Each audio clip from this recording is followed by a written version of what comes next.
Argentina was one of the richest countries in the 1930s. It was literally in the top 10, top 5 of the richest countries. It was the US, UK, and then Argentina was there. But then Argentina just went downhill. It Yeah, went from a rich to poor country. That's the first time I ever heard.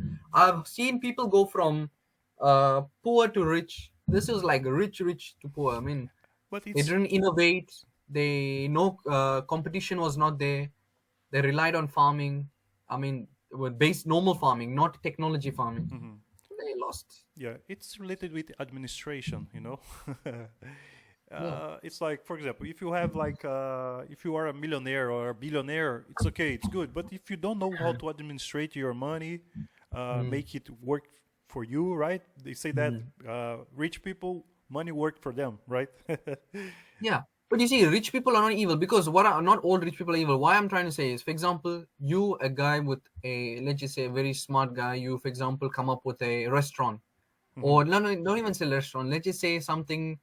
You come up with a new tool or something, or no, no, this tool. Let's just say restaurant, mhm. and you got a proof. You cook some